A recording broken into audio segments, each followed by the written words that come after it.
Good morning, Saints. Welcome from Nakuru, Kenya. Wanted to take some time to say hello to you out there in the listening audience and share a little bit of more insights about my living and travels through Kenya. And it's been a very exciting and continues to be a very exciting journey. And I'm glad that I can take time to share some of my insights with you. I particularly want to talk a little bit today about our affordable African Horizons travel and relocation service, particularly for those who are budget conscious. It's easy for people who have access to money or wealthy people to travel around the world. It's easy to afford stays and even relocation to other places because you have residual income, passive income, or you have retirement plans and things as such. And that is very important. You have to have access to income no matter where you are in the world, whether you're in the West, whether you're in the East, whether you're in Europe, whether you're in Asia or island nation, having access to a reasonable amount of income for a sustainable life is necessary. And so when I talk about our opportunity for you to visit Africa, particularly Kenya, we're also now expanding our services to include the country of Malawi. It's a beautiful, friendly, laid back, quiet country that we're really looking forward to sharing more and more with you about. And so stay tuned for more information about our work in Malawi and opportunities for you to visit. Do some online research while you're thinking about this video. Find out a little bit about Malawi. It's a little known country. You don't hear much about it, but I'm very excited for the opportunity to visit the country and also to interact with some Malawans. So again, if I shared in previous videos about the cost of living here in Kenya, and it can be quite affordable for the average American, even when you're living poor in America, you're living a mid to upper scale life here in Kenya. I talked about the fact that I'm living in Nakuru, where my wife and I live on a budget of less than $800 a month. That includes our 2 bedroom, 3 bath apartment, our food, our transportation, shopping, outings, internet, all the things that are necessary for a good quality life.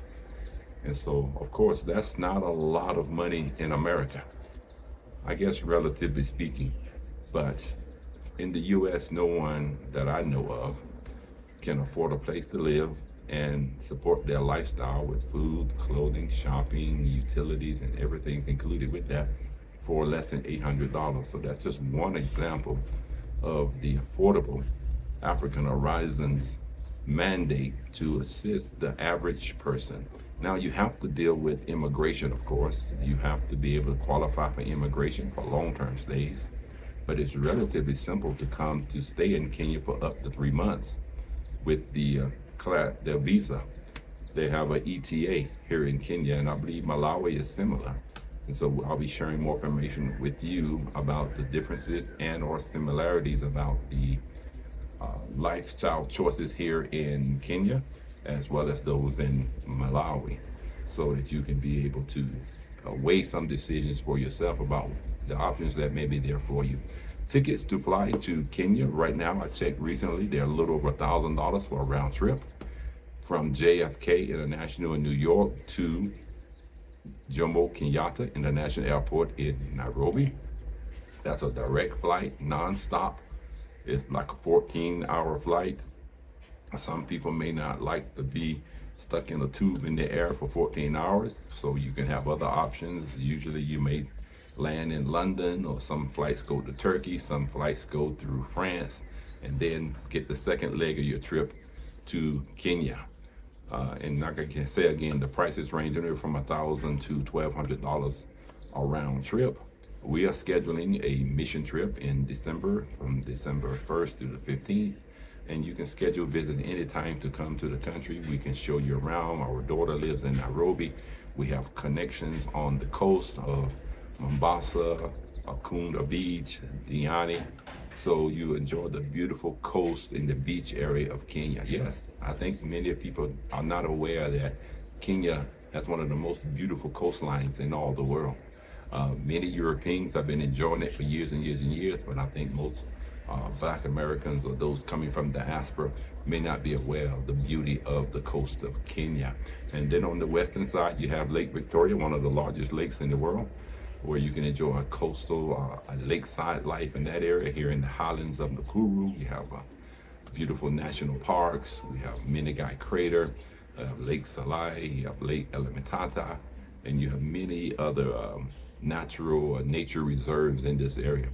And just the beautiful greenery and scenery of this area is a blessed thing. So I know many people may not be able, I'm talking to the average person. Of course, if you're working jobs, and I'm sure it's nearly to impossible to get a time to get off to travel around the world, and you can't afford it, you have to get back to work. I understand that.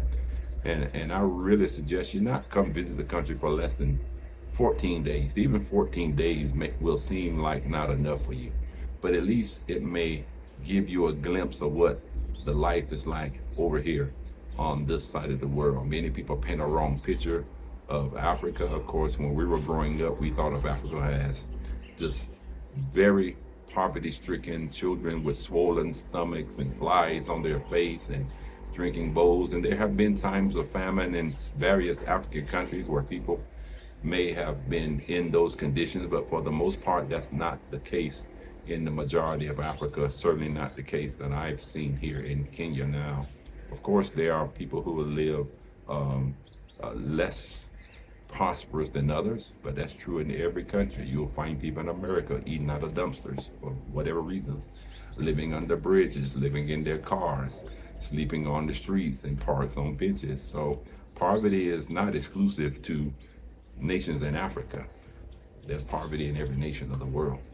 But I want to really give you some hope and encouragement, and we'll do whatever we can to assist you as you visit the country of Kenya. We can arrange for transportation for you from the airport to different parts of the country at a budget-friendly cost. We can assist you with finding accommodations, and even at our mission base in Salai, we could be able to host you at our mission-based facilities so that you can have a place to stay and enjoy some of the rural sides of the country. So I just want to put that in your mind out there, Saints, that there are possibilities available for you, not only in Africa, but other parts of the world. But God has directed me to be here in Kenya and other parts of Africa. We'll be exploring. And as I mentioned to you, Malawi is certainly one of those places that are next on our list to visit and explore. So if you're familiar with Malawi, please feel free to reach out with me. If you know people live in Malawi, we're interested in speaking with them, finding about their experience, their life experience, and some about what we can expect as we make plans and preparations to visit Malawi.